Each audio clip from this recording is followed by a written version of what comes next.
वनवास में 14 साल तक इस कारण नहीं सोए थे लक्ष्मण। रामायण में पत्नी की रक्षा के लिए महाबली पर चढ़ाई स्त्री के सतीत्व की शक्ति मित्रता की कहानी के अलावा भाई भाई के प्रेम की भी कथा है। श्री राम पिता का वचन पूरा करने, माता सीता पति का साथ देने के लिए, जबकि लक्ष्मण बड़े भाई के प्रेम में 14 साल उनके साथ जंगलों में रहे थे। पौराणिक कथाओं में दावा है कि राम सीता की रक्षा के लिए लक्ष्मण ने 14 साल तक नींद का त्याग कर दिया था। वे वनवास में एक पल भी नहीं सोए थे।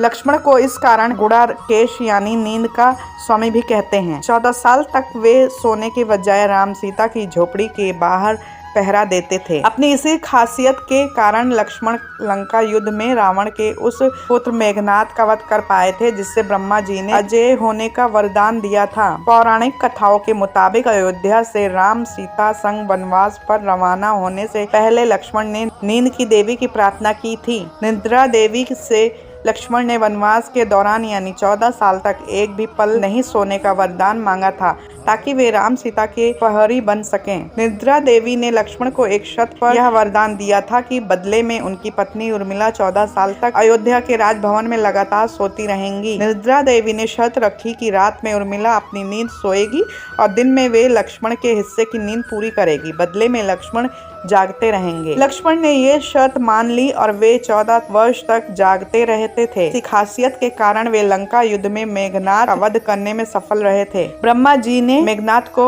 अमरता का वरदान देने के बजाय ये वरदान दिया था कि उसे वही इंसान मार सकेगा जो 14 साल तक एक पल भी नहीं सोया हो। मेघनाद ने यह वरदान स्वीकार कर लिया था और इसी कारण अजय होने के बावजूद मेघनाद को लक्ष्मण के तीर का निशाना बनना पड़ा था। पौराणिक कथाओं में यह भी दावा किया जाता है कि अयोध्या में प्रभु श्री राम के राज्याभिषेक में भी लक्ष्मण इसी कारण नहीं शामिल हो पाए थे। लक्ष्मण के अयोध्या पहुंचते ही उनका वरदान खत्म हो गया था और उन्हें नींद आ गई थी। राज्याभिषेक के समय वे राजमहल में नींद में डूबे हुए थे।